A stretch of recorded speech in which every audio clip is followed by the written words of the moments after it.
নমস্কার বন্ধুরা, আজ চলে এসেছি আবার একটা নতুন আপডেট নিয়ে। আপনারা সকলেই জানেন যে মুখ্যমন্ত্রী মমতা ব্যানার্জির একটা নতুন প্রকল্প আপনারা সকলেই জানেন, তরুণের স্বপ্ন নামে, যেখানে আপনাদের ট্যাবের 10,000 টাকা করে দেওয়া হয়।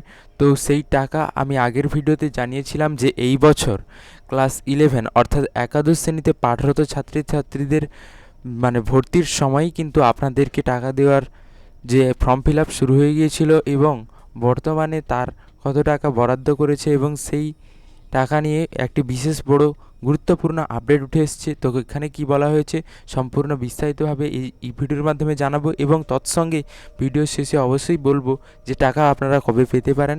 তো অবশ্যই শেষ পর্যন্ত ভিডিওটি দেখুন এবং তাহলে সমস্ত বিষয়টা আপনারা সঠিকভাবে বুঝতে পারবেন। এবং বলে রাখা ভালো যে যারা এখনও পর্যন্ত আমার চ্যানেলে আজ নতুন ভিডিও দেখছে তারা অবশ্যই চ্যানেলটিকে সাবস্ক্রাইব করে রাখুন, কারণ এই ধরনের নিত্য নতুন সব আপডেট সবার আগে পাওয়ার জন্য। এবং ভিডিওটিকে অবশ্যই একটি লাইক দিন এবং বন্ধুদের সাথে শেয়ার করুন। তো চলুন বিস্তারিতভাবে জেনে নেওয়া যাক। এখানে বলা রয়েছে, দেখুন, ট্যাবের 10,000 টাকার 1500 কোটি টাকা এখানে বরাদ্দ করা হয়েছে। সমালোচনার মুখে রয়েছে রাজ্য সরকার, দেখে নিন। এখানে কি বলা রয়েছে, রাজ্য সরকারের তরুণের স্বপ্ন প্রকল্পে প্রত্যেক ছাত্রছাত্রীকে উচ্চ মাধ্যমিক স্তরে 10,000 টাকা এককালীন দেওয়ার ট্যাবলেট বা মোবাইল কিনে ডিজিটাল মাধ্যমে পড়াশোনা করার জন্য। কিন্তু একাদশ ও দ্বাদশ শ্রেণীতে পাঠরত ট্যাব দিতে আনুমানিক 1500 কোটি টাকা খরচ করেছে শিক্ষা দপ্তর, যেখানে এই পরিকাঠামো অভাবে রাজ্যে বহু সরকারি স্কুল কলেজ মৃতপ্রায় শিক্ষক নেই, সেখানে বিপুল অর্থের পরিমাণে খরচ হয়ে রয়েছে। প্রশ্ন উঠেছে এই নিয়ে।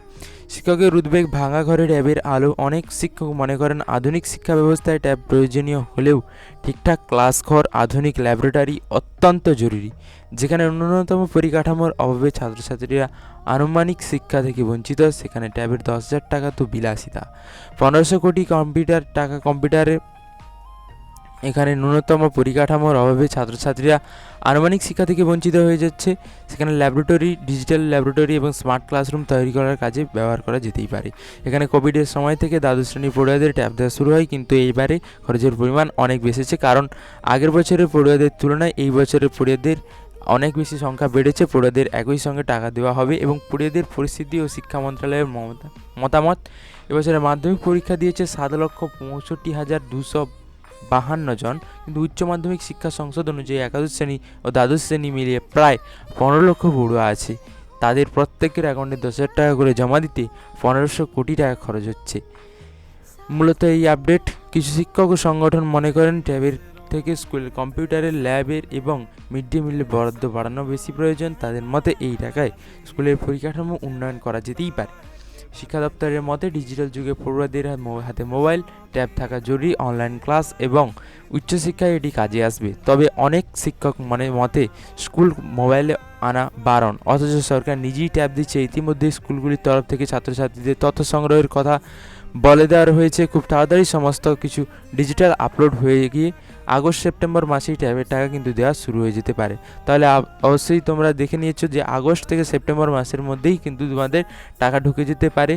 এটাই কিন্তু মূলত আপডেট উঠে এসছে। তো আজ এই পর্যন্তই, দেখা হচ্ছে নেক্সট ভিডিওতে। ততক্ষণ পর্যন্ত ভালো থাকুন এবং বলে রাখি যে এই আপডেট কিন্তু অফিসিয়ালি তোমাদের কিন্তু প্রকাশ করা হয়েছে। যারা অফিসিয়াল নোটিশ ডাউনলোড করতে চাও অবশ্যই ভিডিও ডেসক্রিপশান বক্সে এটা দিয়ে রাখবো, সেখান থেকে কিন্তু তোমরা সরাসরি ডাউনলোড করে নিতে পারবে। তো আজ এই পর্যন্তই, দেখা হচ্ছে তার পরের ভিডিওতে। ততক্ষণ পর্যন্ত ভালো থাকুন, সুস্থ থাকুন এবং অবশ্যই চ্যানেলটিকে সাবস্ক্রাইব করে পাশে থাকা বেল ক্লিক করে অল নোটিফিকেশন বেল আইকনটি অন করে রাখুন।